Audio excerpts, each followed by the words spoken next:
Fala, meu povo, tudo bem com vocês? Hoje eu trouxe o resultado de uma análise que eu fiz de uma paciente minha. É evidente que eu mudei o nome dela para paciente X, para manter toda a descrição e respeito com essa paciente que é muito querida, e explicar para vocês um pouquinho de como funciona o meu trabalho, né? Alguns aqui me perguntam, têm curiosidade para saber como é que eu conduzo uma sessão. Eu quero deixar claro aqui uma coisa. Para essa paciente, eu utilizei a terapia do esquema. Eu gosto muito, eu acho ela extremamente eficiente, justo porque o Jeffrey Jung, ele bebeu das várias fontes das escolas da psicologia e ele entendeu que uma não exclui a outra, mas que ele precisava pegar o melhor de cada uma. Ele entendeu, por exemplo, que não poderia ignorar a TCC, que a parte comportamental é importante, mas só ela não bastava. Que era interessante acessar as emoções dos pacientes e aumentar o volume dessas emoções para conseguir fazer com que os pacientes superassem seus traumas. É curioso que, olha só, o Jordan Peterson, ele tem muito disso, né? Paciente com trauma, sei lá, dá a cavalo. Ele gradualmente vai expondo essa pessoa, essa paciente, e isso, detalhe, não é de uma vez, é gradual e precisa do consentimento da paciente, né? Do paciente em questão. E aos poucos, essa pessoa vai tendo contato de novo com cavalos. Primeiro, ela só vai até a fazenda, depois ela chega mais próximo do estábulo, depois ela coloca uma ração para o cavalo, assim, aos poucos, até que um dia ela consegue montar no cavalo. Ela não vai cavalgar, tem alguém ali monitorando, segurando, está amarrado, mas aos poucos ela vai perdendo esse medo. Mas perceba que desde o primeiro contato com todo esse ambiente que é da fazenda, dos cavalos, desde o primeiro contato, já começa a gerar um nervosismo. Assim é a pessoa que tem medo de dirigir. Primeiro, ela chega ali no carro, entra dentro do carro, sai, não precisa ligar, depois só liga ali dentro da garagem. Isso, para quem tem medo, gera uma euforia, né, uma ansiedade absurda para a pessoa que ela adquiriu o trauma, seja lá como foi, caiu do cavalo, teve uma queda muito feia, bateu o carro, sei lá, sofreu um acidente. E aí é que tá. O Jeffrey Jung entendeu que quando você acessa as emoções desses pacientes que têm esses traumas, o trauma com os pais lá da infância, aumenta o volume delas, você também consegue, isso aí a neurociência explica, aumentar a plasticidade neural dessas pessoas. Ou seja, isso propicia que ela supere mais facilmente os traumas. O que o Jeffrey Jung está dizendo? Não adianta você querer ser apenas racional na terapia com quem está ali com problemas nas emoções. Você precisa acessar essas emoções. Isso é muito interessante. Então, assim, fica aqui uma advertência, né, para os profissionais. Quando chegar o paciente ali no seu consultório, olhe primeiro para aquela pessoa, para a individualidade dela, para o universo que aquela pessoa tem. Eu gosto muito de uma frase do Viktor Frankl, que é: se você atende 2 pessoas com a mesma técnica, pelo menos uma delas você errou. Então, é por isso que eu gosto da terapia do esquema, mas eu também busco beber nas outras fontes, nas outras escolas da psicologia, né, para saber o que que é melhor, o que que cabe ali para o paciente que está diante de mim. Que cabe para ele, entende? E também não gosto de nada pragmático demais, muito método. Tipo assim, chegou: "Oi, seu nome é isso, vou te aplicar aqui um questionário agora". Muitas vezes o paciente ele chega na sessão querendo conversar, desesperado, ansioso, nervoso com alguma coisa, e você precisa primeiro apagar esses incêndios, criar primeiro uma conexão, a transferência, a segurança, um ambiente seguro para que esse paciente comece a se soltar mais e ficar mais confortável com você, e depois você vem com a técnica, né, que você usa. Por exemplo, aqui eu trago o exemplo da terapia do esquema, que tem um questionáriozinho, que é importante preencher. Foi o trabalho que eu fiz com essa paciente, mas veja, ela está comigo já tem aí uns 5 meses, se eu não me engano. Eu fui aplicar esse questionário para ela tem 2 semanas, porque ela chegou aqui desesperada. Primeiro a gente teve que avaliar as questões do relacionamento dela, que estava assim muito pesado, estava prejudicando a saúde emocional. A gente teve que avaliar fisiologia, né, vitaminas, deficiências vitamínicas, que ela tinha várias. sono, atividade física. A gente teve que colocar ela no prumo primeiro, apagar os incêndios, deixá-la falar, deixá-la sentir que está sendo ouvida, que os seus sentimentos estão sendo validados aqui na sessão.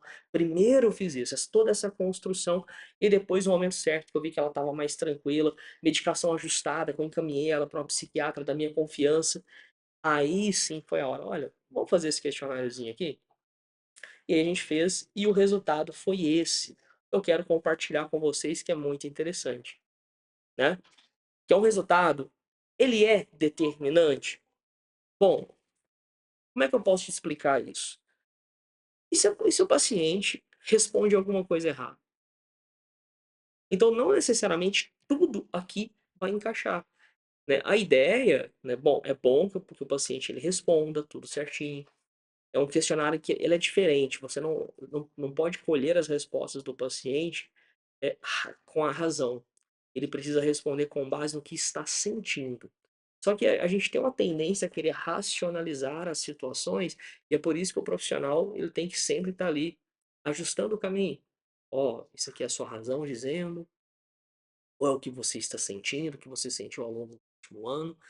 Então, a depender da variação das respostas, o paciente errou em alguma resposta, o profissional não conseguiu, eh, conduzir da forma correta, pode ter algumas coisas que não encaixam, né.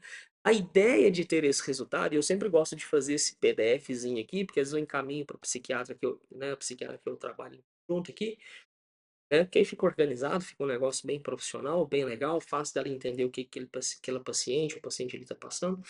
É importante que vocês entendam que isso aqui é como se fosse um mapa, para a gente saber diretamente, assertivamente, onde vamos atacar, o que que nós vamos trabalhar, né.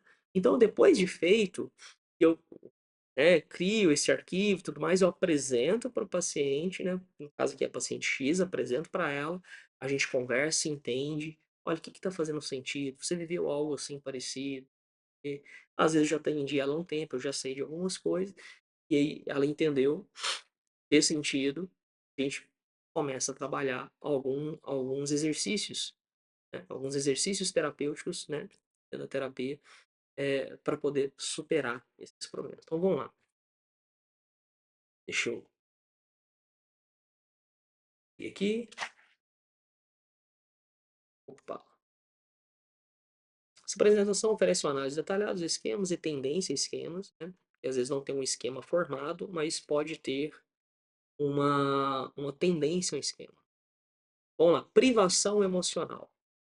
Aqui é a pontuação, bom, eu não vou explicar esse negócio de pontuação, que a ideia não é essa aqui agora, tá. Se vocês quiserem um dia que eu grave falando mais, sobre terapia do esquema, eu faço outro vídeo. Vamos direto ao ponto, porque senão vai ficar muito longo,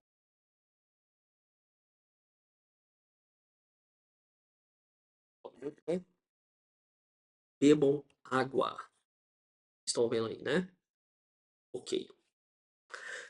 O esquema de privação emocional reflete a crença de que as necessidades emocionais, como amor, apoio, empatia, proteção, nunca serão adequadamente atendidas.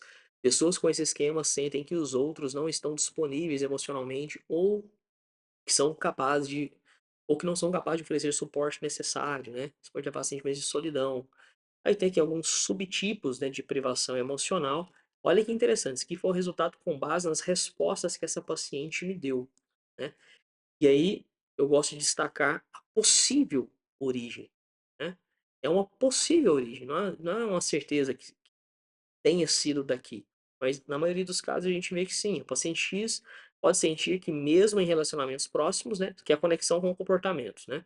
Primeiro, desculpa, pulei. Possível origem está aqui embaixo, no 2. Conexão com o comportamento. Ela, mesmo em relacionamentos próximos, suas necessidades emocionais não são atendidas, ela pode evitar pedir ajuda. E essa paciente, pessoal, ela tem uma dificuldade em pedir ajuda, uma dificuldade, achar que está sempre incomodando, acredita que nunca vai ser compreendida, sente que ninguém importa com ela. Uma paciente que ela foi abandonada pelo pai, né, foi criada ali com a mãe, a avó, depois esse pai apareceu e que pediu perdão. Ela, né, até perdoou ele, é uma pessoa de um coração, assim, incrível, mas ficou as marcas. Possível origem: frequentemente surge em contexto familiar onde os cuidadores eram emocionalmente indisponíveis, negligentes ou inconsistentes. Olha que interessante. Quando a gente fala indisponíveis, é o caso do pai dela. Estava indisponível, ele abandonou, né? Mas nem sempre é isso. Às vezes aqueles pais, ainda que não significa que eles são ruins. Até porque na maioria dos casos, né, os pais eles só estão dando aquilo que receberam, em sua ignorância. Mas, né, são indisponíveis emocionalmente, eles não conseguem dar emoção e validar os sentimentos da criança. Ou eles são indisponíveis no quesito que passam dificuldade, os 2 têm que trabalhar, deixa a criança com a vizinha, né, cuidando ali, ou são negligentes mesmo, ou inconsistência, aqueles pais que ora parece que tá dando validando, né, os sentimentos, ora já volta de novo, não tem um padrão, você entende? A criança ela fica confusa, né. Mensagens implícitas ou explícitas de como suas emoções não importam, podem ser transmitidas através de atitudes diferentes, né. Engole o choro, para de chorar, isso é coisa boba.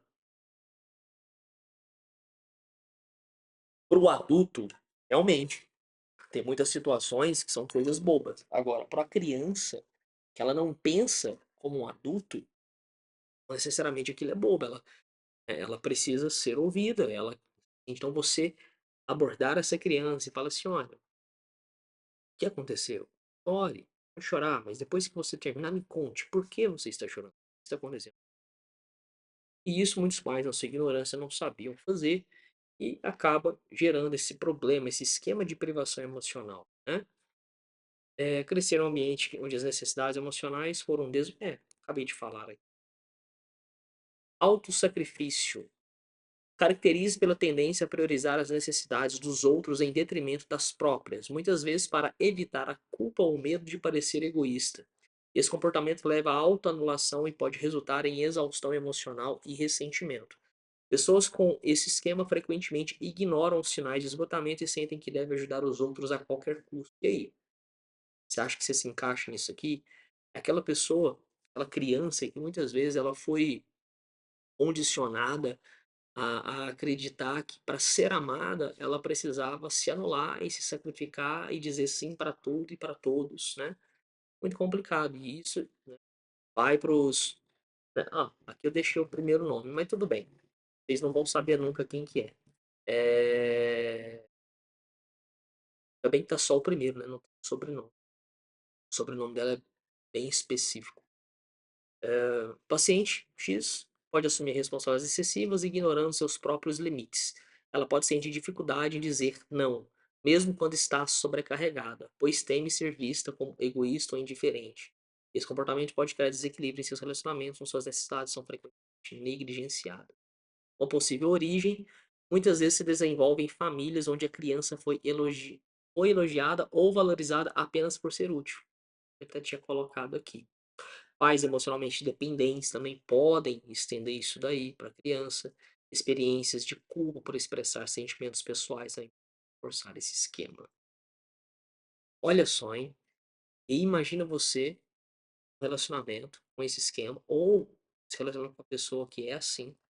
Você se relaciona com você, se você é uma pessoa que não aproveita disso, né? Um péssimo caráter, canalha, que aproveita do auto-sacrifício da outra. Se você não é essa pessoa, entenda, às vezes é difícil você conviver com alguém desse jeito, né, porque o tempo todo, às vezes, a pessoa quer agradar demais, demais. Tem até aquele ditado: "Quem muito quer agradar, às vezes acaba desagradando", e a pessoa não percebe, porque no fundo ela só quer ser amada, ela quer ser aceita, ela foi condicionada a pensar assim. E tem muitas pessoas que agem desse jeito e elas não percebem, elas não se tocam que estão agindo dessa maneira. E é por isso que é importante fazer esse ajuste na terapia com os exercícios certos para poder entender a raiz de onde foi. Nem sempre é com os criadores, às vezes pode ter sido outro tipo de trauma, bullying, sei lá o que, que aconteceu, né, com essa pessoa que gerou esse trauma aí. E é importante cuidar. Negativismo e pessimismo, né? Esse clima reflete uma tendência a focar sempre no lado negativo das situações, né? Ah, conexão com o comportamento. A paciente demonstra preocupação excessiva com problemas futuros, evitando riscos ou oportunidades que poderiam beneficiar sua vida. Ela pode ser percebida como uma pessoa pessimista, que sempre está esperando o pior, tá ok. Vocês sabem o que é uma pessoa pessimista, né. Possível origem, frequentemente em contextos familiares instáveis, onde o medo, a insegurança, a imprevisibilidade, isso é muito complicado. Eu tenho uma paciente, por exemplo, ela tem muito medo, eh, de finanças, né, de passar, assim, fome, dificuldades, mas por quê? Quando eu olho para o histórico dos pais dela, vejo que até hoje eles não se resolveram com isso. É uma questão pra e isso para criança, aquela instabilidade, né. "Ah, Alexandre, mas tem pessoas que passam dificuldade aí, o dedo das mãos não é igual, gente. Tem pessoas que estão, né, crianças que elas estão ali, pessoas que crescem ali em ambientes iguais, e elas seguem comportamentos diferentes. Por isso que eu digo, a pessoa ela tem sua individualidade, ela tem todo um universo interior ali que compõe quem ela é. Então, assim, não adianta você querer esperar que as pessoas vão agir igual a você naquela situação. Uma situação que nem você sabe como você agiria, porque você não passou por isso, né. E se passou, é o que eu tô acabando de falar aqui. Crença de inadequação, competência, evita desafios, né, críticas, comparações negativas, né, é um esquema que reflete de que, né, reflete a crença de que a pessoa é fundamentalmente inadequada, né, a paciente ela pode evitar assumir responsabilidades ou enfrentar desafios acreditando que inevitavelmente falhará. Geralmente associado a ambientes onde a criança foi frequentemente criticada, comparada ou subestimada, né. Aquela criança que ela é sempre comparada com o irmão, com o primo. "Ah, faz melhor, seu primo conseguiu, não sei mais o quê". E aqui eu sempre coloco possíveis transtornos associados, né, a cada esquema ou tendência a esquema, desde que a numeração esteja alta, né. Esse aqui bateu, essa paciente ela já está com acompanhamento psiquiatra, né, psiquiátrico que eu recomendei. Ela está com, né, depressão e ansiedade, está medicada. Você pode ver que o resultado bateu certinho, né, com o diagnóstico que ela já tinha.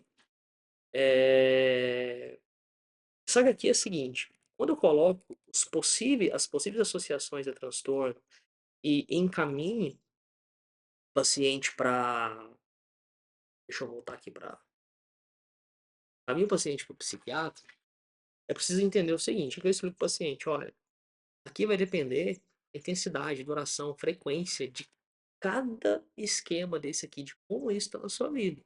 Então não necessariamente, às vezes, vai ter aquele transtorno, entendeu? Por isso que é importante, uma vez que eu identifico o que que tem de problema na vida daquela pessoa, fez sentido, eu vejo que tem ali um transtorno iminente ali, pode ter, eu por precaução encaminho para o psiquiatra, porque se tiver alguma coisa, já medica e essa pessoa ela fica mais aberta, mais, como é que eu posso dizer, qual que é a palavra? Suscetível ao tratamento terapêutico, entendeu? É muito importante, é uma responsabilidade muito grande, você está lidando com a vida aqui com você. Por isso que eu acho importante, né, ter, psiquiatra, criança com quem eu trabalho. Hoje eu tenho 2, né, 2 pessoas, um homem e uma mulher. Eu sempre estou indicando, né, a depender do caso, né, eu tenho pacientes que preferem ser atendido por homem, tem as minhas pacientes que preferem mulher, então por isso que eu tenho esses 2 que eu gosto muito. E aí é muito importante, né, eu não deixo brecha, né, se tem a suspeita de que tem alguma coisa, eu já encaminho, mesmo que seja para ele olhar, fala: "Não, tem", ele bate o martelo e nós seguimos. É muito importante, por prudência mesmo, né. Eu não sei o que que você achou, eu tentei ser o mais breve possível aqui, deu 18 minutos, né. Aqui a minha intenção não era ficar explicando, esmiuçando demais, é só mostrar mais ou menos aqui como que eu conduzo as coisas, né, como que eu faço, né, o que que eu entrego pro paciente que está aqui comigo, né, a qualidade, vocês viram ali um PDFzinho editado, as informações, resultado aí do trabalho que a gente vem fazendo. Para muitos pacientes, para eles é importante ter isso, porque eles conseguem como se estivessem pegando nas mãos aquela privação emocional, entendeu? "Caramba, ela tá aqui agora, eu sei o que que tem conexão com o meu comportamento, é isso aqui". É como se o paciente tiver quando eu entrego aquele PDFzinho, é como se ele estivesse vendo. É diferente do que a gente em sessão, assim: "Olha, eu estou vendo que você tem uma privação emocional, parece que você tem um alto sacrifício, às vezes o paciente ele entende aquilo, né, aí não pensa profundamente, a não ser que você bata muito naquela tecla, falando e trabalhando muito aquilo. Agora, quando eu entrego um material para o paciente, ele vê, ele pega aquilo e fala assim: "Caramba, então é isso", né. Para alguns pacientes talvez não faça diferença, mas para a maioria que eu vejo, eles olham para a matéria e falam assim: "Então, caramba, então vamos trabalhar, vamos atacar isso aqui, quero mudar, quero melhorar". Isso ajuda demais, né. Eu me esforço muito para cuidar das pessoas que chegam aqui e confiam em mim. Isso é como eu falei, é uma responsabilidade, principalmente os casos aí que chegam aqui, né, de restauração matrimonial. Até fiz um post hoje, eu escrevi, deixa eu ler para vocês o que que eu escrevi nesse post, né. Um post falando da Maitê, né, minha filha, minha princesa, e eu coloquei assim: "Se tem um acontecimento que mais me fez repensar e refletir sobre a restauração matrimonial e sobre a responsabilidade gigantesca de ser terapeuta, foi o dia que eu soube que seria pai. E mais ainda quando descobri que seria pai de uma menina. Esse momento foi um divisor de águas na minha vida e na minha profissão. Eu olho para tantos colegas que dizem absurdo em suas redes sociais. Me pergunto, será que fariam isso se fosse a filha deles? Alguns com ingenuidade talvez até acreditem no que estão falando. Mas eu duvido que colocariam essas ideias na prática com alguém que amam de verdade. Outros claramente falam apenas pelo hype, para vender mais. Isso me entristece. Na verdade, deixa revoltado. Minha filha, minha princesa Maitê, me fez repensar muita coisa. Eu já era diferente de boa parte dessa galera. Nunca conduzi uma sessão terapêutica na base de palestrinha espiritual ou coaching motivacional, disfarçado de terapia. Sempre busquei estudar, me aprofundar, oferecer uma terapia de verdade com responsabilidade. Mas não dá para ignorar que o dia em que soube que seria pai, e pai de uma linda princesa, foi um grande marco. Tudo mudou. Minha visão sobre a vida, sobre as relações, sobre como eu queria ser, e não apenas como terapeuta, mas como marido e pai, um exemplo. E ser pai tem me ensinado tanto sobre amor, paciência, sobre o peso das palavras, a importância de sermos coerentes com aquilo que defendemos. É uma experiência transformadora e eu quero compartilhar com você um pouco mais sobre o que aprendo todos os dias sendo pai. Aí eu coloquei lá um link para um vídeo que tá até aqui, depois vocês. É como é ser pai. Enfim, é uma responsabilidade muito grande essa profissão e eu levo muito a sério, né. É isso, você é meu paciente. Muito muito obrigado mesmo de coração pela confiança que você tem em mim. Se você ainda não tá precisando de ajuda, tem os links aqui na descrição, né, preencher o formulário. A minha paciente X aqui, né, acabou que ficou só o primeiro nome, me desculpe, mas também existem várias, aí vocês vão ter que deduzir quem que é, nunca vão saber quem que é, né. E até porque eu tenho quase 60.000 seguidores e eu não sigo os pacientes, então fica impossível de saber quem que é. É isso, né, é isso aí. Se inscrevam no canal, comentem aqui o que que vocês acharam, né, se foi interessante para vocês. Se quiserem algo mais esmiuçado sobre terapia de esquema, eu posso fazer posteriormente, mas acho que a ideia aqui era mais apresentar o meu trabalho e dar uma aula de terapia de esquema, né. Se inscreva no canal, senta o dedo no like aqui, ativa o sininho, tamo junto, grande abraço.